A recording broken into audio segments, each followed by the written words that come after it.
சிவனடியே அதை அறிந்தவர் புரிந்தவர் எவரில்லையே இந்த பிரம்மமுமே அவன் சூட்சமுமே பஞ்சாட்சரமே விதியது கூடியது உனக்கில்லையே நீ விதைத்திடு விளைந்திடு உனக்குள்ளையே உயிர் மூச்சினிலே ஓங்காரமெனும் சிவமந்திரமே சிவரகசியமே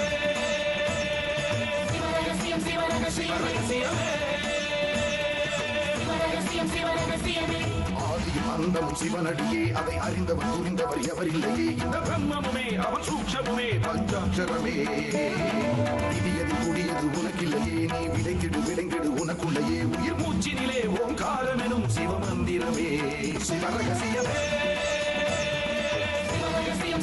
சிவரகசியமே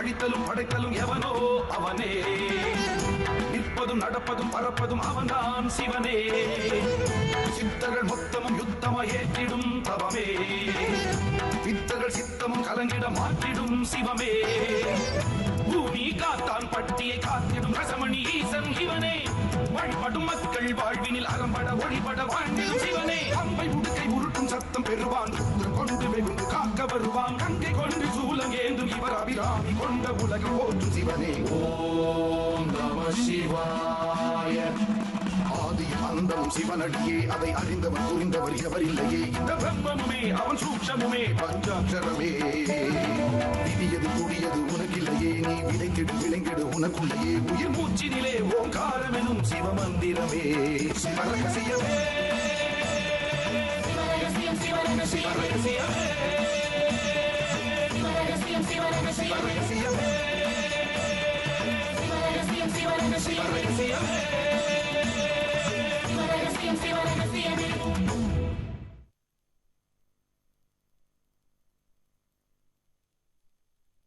எள்ளும் கரும்பும் எழுமலரும் காயமும் போல் உள்ளும் புறம்பு நின்று உற்ற அறிவது எக்காலம் அன்னம் புனலை வகுத்து அமிர்தத்தை உண்பது போல் என்னை வகுத்து உன்னை இனி காண்பது எக்காலம்.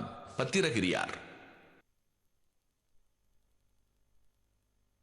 விஜய் பிரசிடென்ட் ஐயா வந்திருக்காரு. ஓ வாங்க வாங்க ஐயா. என்ன எந்த நேரத்துல? வழக்கமா பௌர்ணமி அன்னைக்கு இப்படி ஊரை வலம் வர்றதுதான். சித்திரக பூஜை நல்லபடியா நடக்கணும்ல, யாராலையும் எந்த இடைஞ்சலும் வந்துடக்கூடாது இல்ல. யாராலையும்னா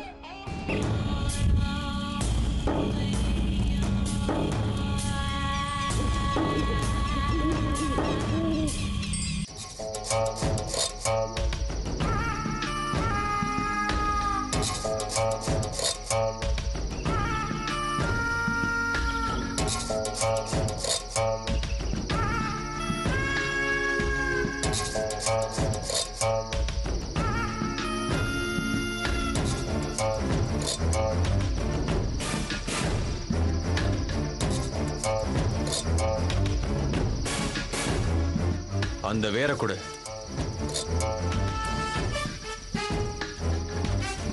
இது அந்த காக்கா சித்தர் தந்த அபே கந்தி வேறு.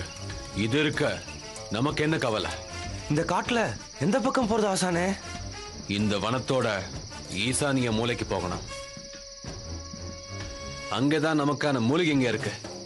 அங்கே போறதுக்கு 2 வழிகள் இருக்கு. மேற்கு திசையை ஓட்டுன பாதை, தென் திசையை ஓட்டுன பாதை.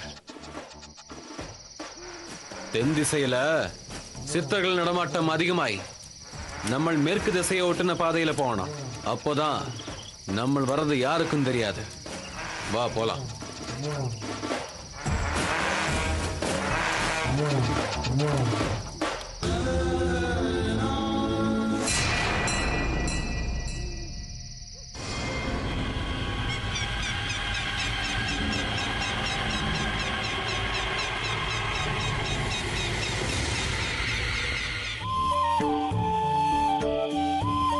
கண்ணா சித்தவனத்தோட எல்லைக்கு நாம வந்துட்டோம். இந்தா இதுல மூக்குப்பிடி இருக்கு, காலில் தடவிக்க. எதுக்கு வைத்தியரே? இத பாரு, காட்டுக்குள்ள நடக்கும்போது ரத்தத்தை உறிஞ்சக்கூடிய அட்டைப்பூச்சி காலில் ஏறிடும். மூக்குப்பிடி வாசனைக்கு பக்கத்துல கூட வராது. இந்தா எடுத்து பூசிக்க. அதை என்கிட்ட கொடு.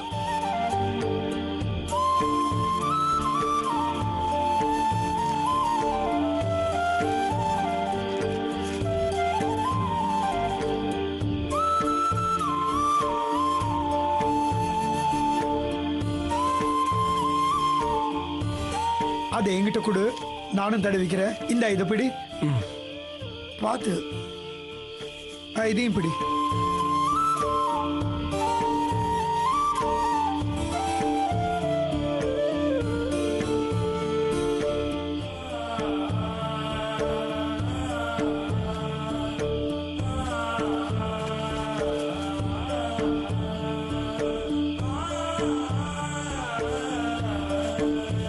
இந்த இதை போத்திக்க.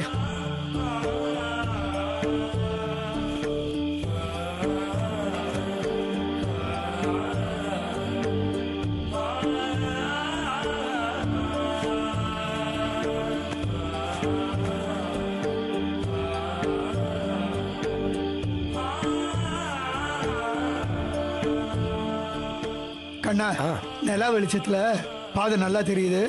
அடர்த்தியான காட்டுக்குள்ள போகும்போது மட்டும் டார்ச் லைட் அடிச்சுக்கலாம். வா போகலாம்.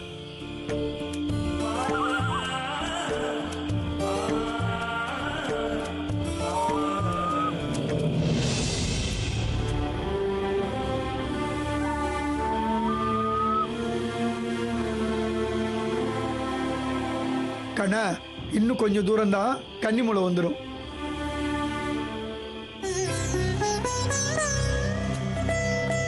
கண்ணா, கன்னிமூலைக்கு வந்துட்டோம். இந்த இடம் கோவிலுக்கு சமமானது. செருப்ப கைட்டு. மதிப்பெல்லாம் மனசுக்குள்ள இருந்தா போறோம் வைத்தியரே.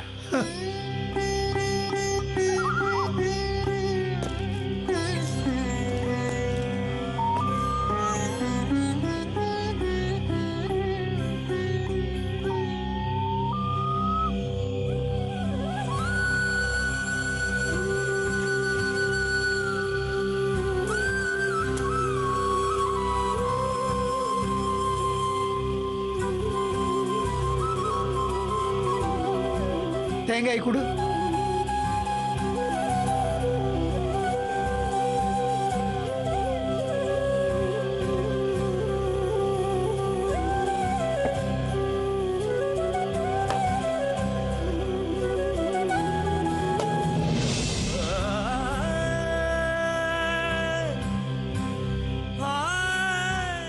என்ன வைத்தியரே? கண்ணா, தேங்காயில பூ இருக்கு. நல்ல சகுனம். நமக்கு கணபதியோட அருளும் கிடைச்சிடுச்சு. நாம வேண்டி போற மூலிகை கிடைச்சிடுங்கிற நம்பிக்கை வந்துடுச்சு. இந்த வா போகலாம். ஏன் வைத்தியரே, மூலிகை பறிக்கிறதுக்கு வேற எந்த வழியும் இல்லையா? இன்னொரு வழியும் இருக்கு. இப்ப நாம போறது தென் திசையை ஒட்டின பாதை. மேற்கு திசையை ஒட்டின பாதையும் இருக்கு. அது கொஞ்சம் அடர்த்தியான காடு. இந்த பாதையிலன்னா நிலவு வெளிச்சத்திலே போயிடலாம். போற வழியில சித்தர்களும் தியானத்துல இருப்பாங்க. அவங்களையும் தரிசிச்சுட்டு போயிடலாம். அதே சமயம் அவங்க தியானம் கலையிற மாதிரி நாம நடந்துக்கவே கூடாது. வைத்தியரே, நான் உங்ககிட்ட அப்பயே கேட்கணும்னு நினைச்சேன். கணபதி கோவில்ல நீங்க தேங்காய் உடைச்சீங்கல்ல, நீங்க தேங்காய் உடைச்சதும் அதுல பூ வரவும் நல்ல சகுனம்னு சொன்னீங்க. தொட்டதுக்கெல்லாம் சகுனம் பாக்குறதுல தப்பு இல்லையா? இதுவும் ஒரு விதத்துல மூட நம்பிக்கை தானே? முட்டாளே, சகுனங்கிறது நாம செய்ய போற வேலைக்கு முன்ன தென்படுന്ന ஒரு அறிகுறி. காரியத்தில் இறங்கலாமா இல்ல வேண்டாமான்னு ஒரு முடிவுக்கு வர அது உதவியா இருக்கும். அது நல்ல சகுனம் இல்ல கெட்ட சகுனம் முடிவு பண்ணவோ அதை துணிச்சலா மீறவோ நமக்கு பிரபஞ்ச புத்தி முக்கியம். புத்தி எனக்கு இருக்கல. அதான உடஞ்ச தேங்காய் அழுகி இருந்தாலும் அதை பெருசா எடுத்துக்காம சித்தவனத்துக்குள்ள போலான்னு முடிவெடுத்தேன். கோஃபியை குடிക്കുന്ന முன்னே வாசனை வரா மாதிரி தான் சகுனமும். வாசனை பலமா இருந்தால் நல்ல காஃபின்னு நினைக்கிறோம் தானே? அது சரி ஆசானே. மூலிகை பறிக்கிறதுக்கு பௌர்ணமி ராத்திரி அன்னைக்கு காட்டுக்குள்ள போனோம்? பௌர்ணமிக்கு ஈர்ப்பு சக்தி அதிகம். சந்திரவேதி, முத்துவேதி மாதிரி சில அபூர்வ மூலிகைகளுக்கு சூரிய கதிர் ஆகாது. சந்திரனோட ஒளி கதிர் தான் அது வளர போதுமானது. பௌர்ணமி அன்னைக்கு சந்திரனோட ஒளி வளர வளர அந்த மூலிகைகளும் மண்பாறையோட இடுக்குக்குள்ளேருந்து வெளியில வரும். ஒளி மறைய மறைய அந்த மூலிகைகளும் உள்ள போயிடும். அந்த நேரம் நாம காத்திருந்து மந்திரம் ஜபிச்சு தண்ணிய தெளிச்சு பறிக்கணும். நாம தேடி போற குணக்கண்ணியும் அது போல ஒரு மூலிகை தான். எப்படி அந்த மூலிகை பறிக்க போறோன்னு நீயும் தானே பார்க்க போற. ஆமா, அந்த அமாவாசையை பத்தி கொஞ்சம் சொல்லுங்களேன். அமாவாசை சூரியனும் சந்திரனும் ஒரே புள்ளியில இருக்கிற நாள் தான் அமாவாசைன்னு சொல்றோம். சூரியன் அப்பா, சந்திரன் அம்மா, 2 பேரும் ஒன்னா இருக்கிறதுனால பித்ருகளுக்கு உண்டான நாள்னு சொல்றோம். திதியை பத்தி சொல்லுங்க ஆசானே. திதிகள்ல திரியோதசி, ஏகாதசி ரெண்டும் முக்கியம். திரியோதசி திதி சாயந்தரம் 5:30 6:15 நேரம். பார்க்கடலை கடைஞ்சப்போ பொங்கி வந்த விஷத்தை சிவபெருமான் தன் கண்டத்துல தாங்கி நீலகண்டனான தருணம். இந்த நேரத்துல ஒரு எறும்பு மிதிச்சா கூட 100 எறும்பு மிதிச்ச பாவம் வந்து சேரும். இதுலேருந்து நம்மளை காப்பாத்திக்கதான் பிரதோஷ நாள்ல விரதம் இருந்து சிவநாமத்தை சொன்னா ஏற்கனவே சேர்த்து வச்சிருந்த பாவத்தை எல்லாம் இறைவன் கிட்ட சேர்த்துற முடியும்னு சொல்றாங்க. ஏகாதசி அமாவாசைக்கும் பௌர்ணமிக்கும் அடுத்து வர 11ஆம் நாளை தான் ஏகாதசின்னு சொல்றோம். நம்ம உடம்புல உள்ள சுரபிகள் ஏகாதசி அன்னைக்கு சுரக்கும் போது கெட்ட தன்மையை கொண்டு இருக்குமா. அதனால அன்னைக்கு சாப்பிடக்கூடாது. சாப்பிட்டா நம்ம ரத்த ஓட்டத்துல கலந்து அந்த கெட்டது உடம்பு பூரா பரவிடும். ஏகாதசி அன்னைக்கு விரதம் இருக்க சொன்ன காரணமே இந்த கெட்ட விஷம் உடம்பு பூரா பரவிடாம இருக்கத்தான். இதே சுரபிகள் மறுநாள் துவாதசி அன்னைக்கு அமிர்த குணத்துக்கு மாறிடும். அதனாலதான் ஏகாதசிக்கு மறுநாளான துவாதசி அன்னைக்கு அகத்திக்கீரையும் நெல்லிக்காய் பச்சடியும் சாப்பிடுவாங்க. அகத்திக்கீரை முதல் நாள் ஏற்பட்ட விஷத்துக்கு முறிவு. நெல்லிக்காய் அந்த அமிர்த குணத்தோட உடம்புக்கு எதிர்ப்பு சக்தியும் தெம்பையும் தரக்கூடியது. அது போல பௌர்ணமியில சித்ரா பௌர்ணமி ரொம்ப விசேஷம். சித்த வைத்தியத்துக்கு தேவைப்படுற மூப்புங்கிற உப்பு அன்னைக்கு தான் பூமிக்கு அடியில இருந்து கிடைக்கும். இப்ப புரிஞ்சுதா பௌர்ணமி அன்னைக்கு ராத்திரி நாம ஏன் சித்தவனத்துக்குள்ள வந்தோம்னு?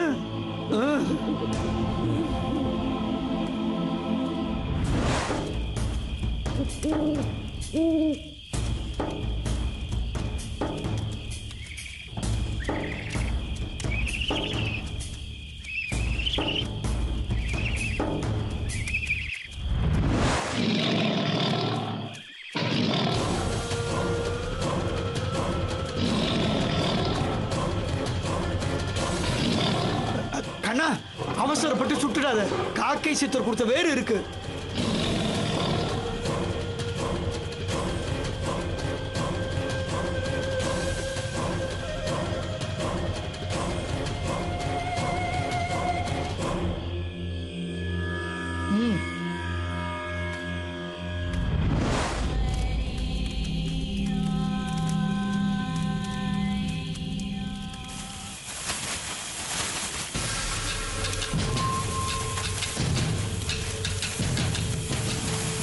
ஆசானே, ஏதோ வருது ஆசானே. எதுக்கு பயப்படுற? நம்மளோட அபயகந்தி வேறுண்டு. எடு அத. வேற காட்டியானெங்கில் எதுவும் நம்மளை அண்டாது. 10 அடி தள்ளி நிற்கும். பாரு.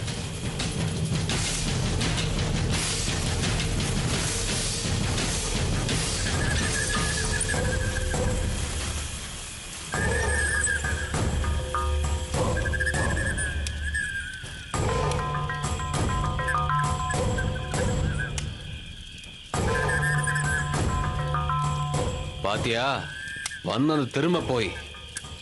வேருக்கு அவ்வளவு சக்தி. இதோட வாசனையும் கதிர்வீச்சும் தான் மூல காரணமான.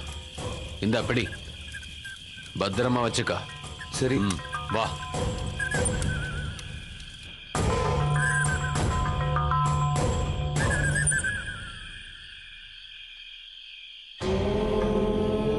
வைத்தியரே, ஷ், அவர் தியானத்தை கலக்க கூடாது.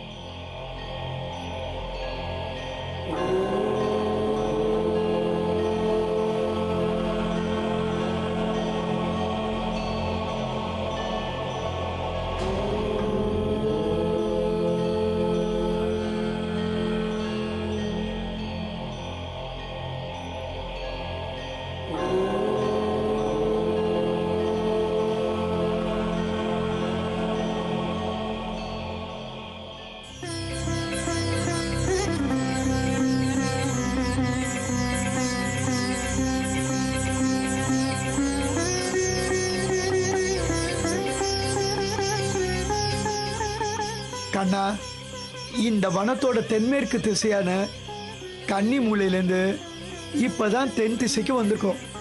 வனத்தோட ஒவ்வொரு திசையும் குறிக்க அந்த திசைக்கான லிங்கம் இருக்கும். இப்ப நாம எந்த திசையில இருக்கோங்கிறத இந்த லிங்கத்தை வச்சே தெரிஞ்சுக்கலாம். இந்த லிங்கத்துக்கு பேரு யமலிங்கம். இத பிடி.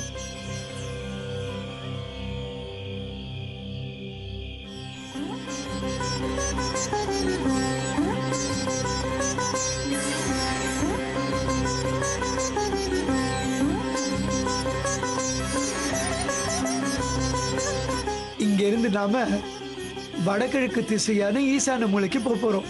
அங்க இருக்கிற மண்பாறை இடுக்குள்ளதான் நமக்கான குணக்கண்ணி மூலிகை கிடைக்கும். போகலாம்.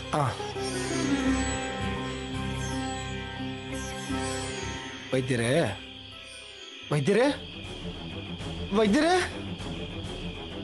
வைத்தியரே, வைத்தியரே.